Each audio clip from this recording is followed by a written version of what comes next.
আলিপুরদুয়ার হাসপাতালে মহিলার মৃতদেহ নিয়ে তরজা। জীবিতকে মৃত ঘোষণার অভিযোগ। শেষকৃত্যে মহিলাকে জীবিত বলে মনে করে পরিবার। হাসপাতালে এলে পুনরায় মৃত ঘোষণা চিকিৎসকের। আলিপুরদুয়ারে হাসপাতালে মহিলার মৃতদেহ নিয়ে তরজা।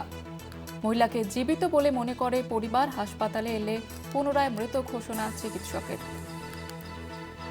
যে অভিযোগ উঠছে, শেষকৃত্যে মহিলাকে জীবিত বলে মনে করে পরিবার এবং হাসপাতালের বিরুদ্ধে নিয়ে এবার অভিযোগ।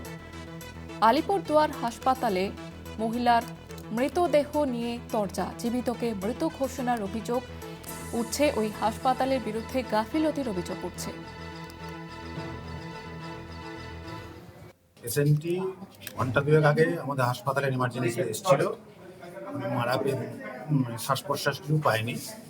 তারপরে বাড়ির লোকজন পেশেন্টকে নিয়ে চলে যায়।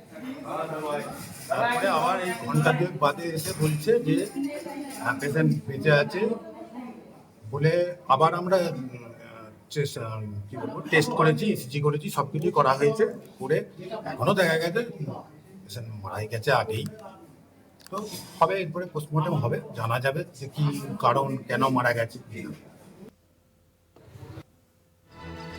শেষকৃত্যে মহিলাকে জীবিত বলে মনে করে পরিবার। আলিপুরদুয়ার হাসপাতালের বিরুদ্ধে যে গুরুতর অভিযোগ উঠছে যে জীবিত মহিলাকে মৃত বলে ঘোষণা করা হয়, এমনটাই কিন্তু অভিযোগ উঠছে।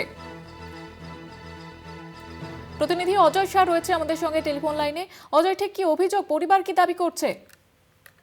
দেখো, যেটা জানা গেল, গতকাল আলিপুরদুয়ার শহরের একজন মহিলাকে তার পরিবারের সদস্যরা আলিপুরদুয়ার জেলা হাসপাতালে নিয়ে আসে, যেখানে কর্তব্যরত চিকিৎসকরা তার পরীক্ষা নিরীক্ষা করার পরে মহিলাকে মৃত বলে ঘোষণা করে।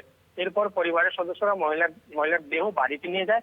তারপরে হঠাৎ তারা জানতে পারে যে মহিলা জীবিত রয়েছে বলে তারা এই দাবি তুলেই আবার মহিলার দেহ নিয়ে জেলা হাসপাতালে আসে, যেখানে এই নিয়েই কিন্তু হাসপাতাল কর্তৃপক্ষ ওর পরিবারের সদস্যদের মধ্যে বিতর্কের সৃষ্টি হয়। পরবর্তীতে হাসপাতাল কর্তৃপক্ষ ও চিকিৎসকরা মহিলার আবার নিরীক্ষা করে তখন দেখা যায় যে মহিলা মৃত। আর এই নিয়েই কিন্তু মহিলার যে মৃত মহিলার জীবিত দাবি নিয়েই কিন্তু পরিবার আর হাসপাতাল কর্তৃপক্ষের মধ্যে যথেষ্ট বিতর্ক শুরু হয়।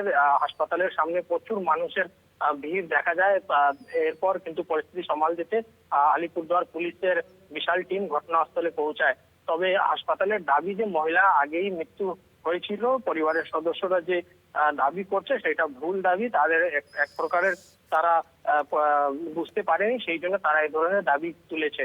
আলিপুরদুয়ার জেলা হাসপাতালের যিনি আধিকারিক রয়েছেন তিনি জানাচ্ছেন যে এই ধরনের ঘটনা কিন্তু অনেক সময় কিন্তু দেখা যায়, যে কেউ মরে যাওয়ার পর যার মৃত্যু হয় তারপর কিন্তু অনেক সময় দেখা যায় পরিবারের সদস্যরা এই জল খাওয়ায় বা কুসংস্কার এক প্রকারের তারা বুঝে এই ধরনের দাবি তুলে। কিন্তু হাসপাতাল যেটা জানিয়েছে মহিলার মৃত্যু আগেই হয়ে গিয়েছিল। ধন্যবাদ জানাবো অজয়।